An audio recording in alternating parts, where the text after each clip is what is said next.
And joining us this morning is Professor Eric De Torres of the Political Science Department over at the University of the East. Good morning, Prof. Good morning, Danny, and good to have you. Good to have me in your program. All right, today is a very big day for the impeachment hearings. What are you expecting to happen today, sir? Well, of course, this is going to be again yet another controversial day when it comes to the manner by which how this committee would be able to handle really the manner by which the case would be handled. Of course, there had been lots of discussions about the approach that there's basically an overreach or their duty is going beyond what is actually expected of them. So, as we all know, there had been a petition filed under the Supreme Court as well as other courts questioning about the manner by which the committee is conducting its hearing. So again, of course, the Supreme Court has yet to issue a temporary restraining order. They wrote a letter to the committee explaining that the overall manner or the process by which how they are actually conducting the said impeachment hearing. But at the end of the day, it's with this development of Ramil Madriaga, and I would believe that Attorney Po would also be was also summoned. So this is going to be a very interesting day by which how people would be able to view this impeachment proceeding. All right, let's go to Madriaga and his role. You have the camp of Vice President Sara Duterte, particularly her lawyer, Attorney Panelo, questioning the credibility of Madriaga as a witness. Your thoughts on that? Is it possible that he gives a testimony and this might not be credible or taken into account? Well, of course, the only way that that this can be credited, of course, is if they would allow, and that would depend on the base of the rules of the House Committee on Justice of Madriaga being cross-examined by the lawyers of VP Sara Duterte.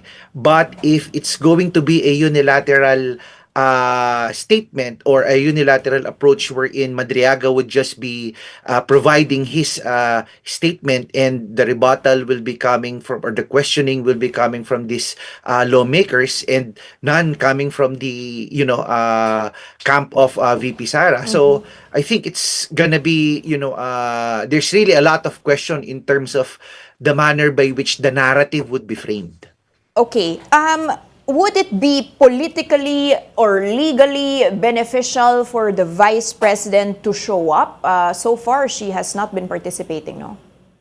Well, from a political vantage point, either legal or political, I think that from a perspective, and this is just my assessment, that from the perspective of the vice president, I think on the outset this is very political in nature. That despite any evidence or whatever legal, approach in terms of questioning the witnesses, I think ang tingin ng ating ikalawang pangulo it's very political in nature. So it's within the mindset of the vice president so as not to attend. And plus the fact is that in anticipation that she might be there would be instances that there might be of course disrespect on the part of not just her as a vice president but the office as well. So those are, I think, some of the parameters that the vice president are actually, thinking that, why go there in the first place if this, perhaps on her vantage point, lawmakers, they have already made their decision and this is just a show, technically. Sir, as a political analyst, no, political scientist, looking at the Philippine population, how has this impeachment process impacted VP Sara's popularity or even her possibility to win in the 2028 presidential elections, if she is allowed to run, of course? Well, surprisingly, Danny, if you notice from the past months, especially very recent WR Numero had their latest survey. Mm. Hindi the VP Sara is not, going, her numbers not going down. Mm. She's a steady 33 percent with Mhm.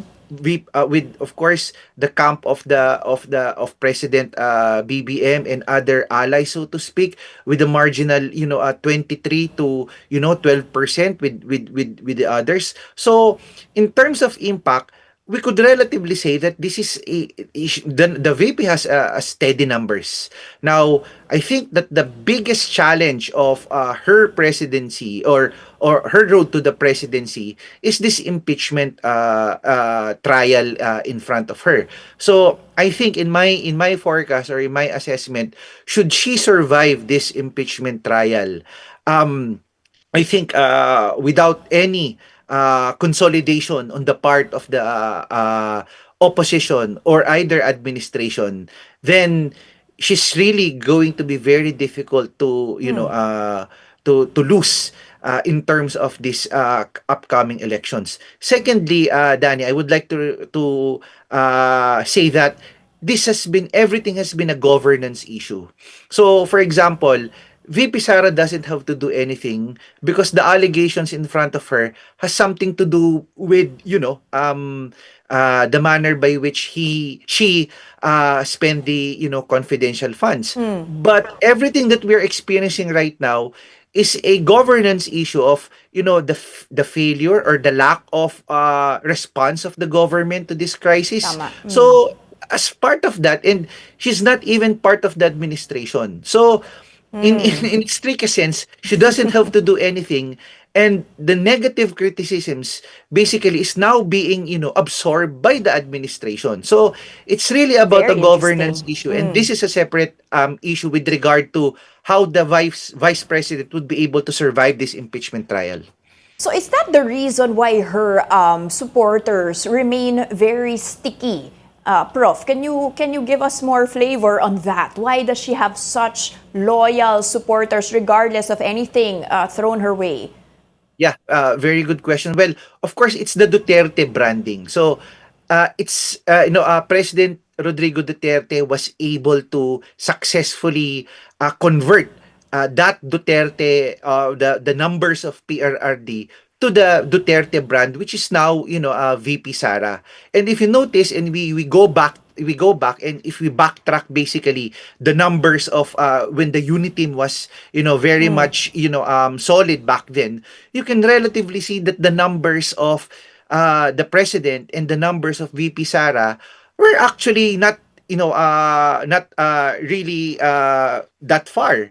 So Okay. that gives us an idea na nagbigayan talaga ng boto when it comes to the south, and of course the north in such cases. But you will look at the and you will if you will flesh out basically the numbers of the vice president, it's a steady base votes on their bailiwick, which is Mm. Mindanao and Mhm. half of basically Visayas. And of course, all she needs to do is to maintain that numbers and base votes. And of course, yun nga, in political terms, if you're a political strategist, you just get some percentage in Luzon or in Okay ka Metro na. Manila for that Mm-mm. matter. So mathematically, she has a steady base votes. And can you give us more details or your opinion on this new coalition of Baste Duterte Rage? No, is that a strong coalition? Is that uniting different factions into strong opposition, perhaps? Yeah. If you notice, the Rage Coalition is actually an interesting coalition, because it's a coalition basically of, what we might say of, opposing parties or blocks Mm. against the administration Mm-hmm. and otherwise. So the only way that would the thing that we are to wait right now is, will the other forces, for example, align with the administration? So who are these basically forces? You have basically the Pinks or the Correct. Dilaws Mm-hmm. and other, the Makabayan bloc for that matter. So in terms of looking at it as such, though VP Sara has a steady number, but in any eventuality that these forces basically align together and consolidate and basically know their role, because as of now, if you look at the manner by which how the key figures of this various groups or opposing forces basically uh they they have a very strong tendency to really not yield. But if someone will be able to consolidate and know their role, and the idea is just to beat VP Sara, so that's another, another scenario to look at. So it's really it's really more of consolidating the administration forces, the Pink or the Dilaw and the Makabayan bloc, and coming up with a very formidable candidate with the president and vice presidential slate together with the senatorial slate. And I think they have a formidable chance basically to beat VP Sara, should VP Sara survive this impeachment trial. And your views on that? Why would you think the pinks, the yellows would align with the administration rather than with the VP Sara camp? Well, of course, it's really interest, Danny. It's the manner by which, of course, so many things were happened, and Especially with this they're very flood different. control issue pa rin, ano, Prof, just to Well, nuance, especially with these I think, governance issues. yeah, it goes beyond the flood control issue, but I think it's really more of interest. I think they do recognize the fact that with their numbers alone, it's very difficult to beat VP Sara. So I think someone should really, it's like a basketball game, Danny, that there's a role, you have a role to play, and I don't know if you know the movie Moneyball, wherein you have to be a team player with regard to this and know your role. So, but if everybody's gonna be a star player and nobody would like to yield, it's really very difficult to beat VP Sara, kasi at the end of the day ang maghahatian lang ng boto kung sino man yung administration slate at yung manggagaling dito sa forces ng Pink at saka sa Dilaw. And so, So the key really to beat is consolidation, coming up with a unified candidate that they would rally behind. So that's I think the most formidable approach in if this everything goes well with VP Sara. Prof, last question since I have you already. Because we were talking about the popularity of VP Sara, how is the popularity of PBBM and the current administration with the people right now with all of these things going on? Well, of course, as what I have said, it's really a governance issue.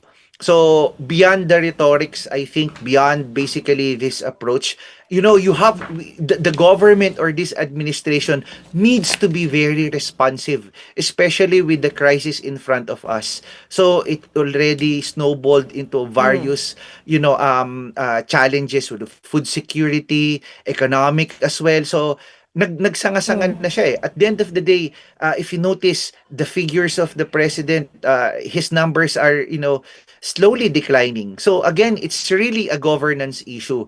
The way that he can just turn this around is, to perform optimally, to perform and really, put the top level of governance in his administration in his remaining years ahead of him. Well, let's see how, of course, this crisis plays out. We all want a successful economy, obviously, regardless of who's in charge. Thank you so much for your time and insights, Professor Eric De Torres. Thank you very much, Danny.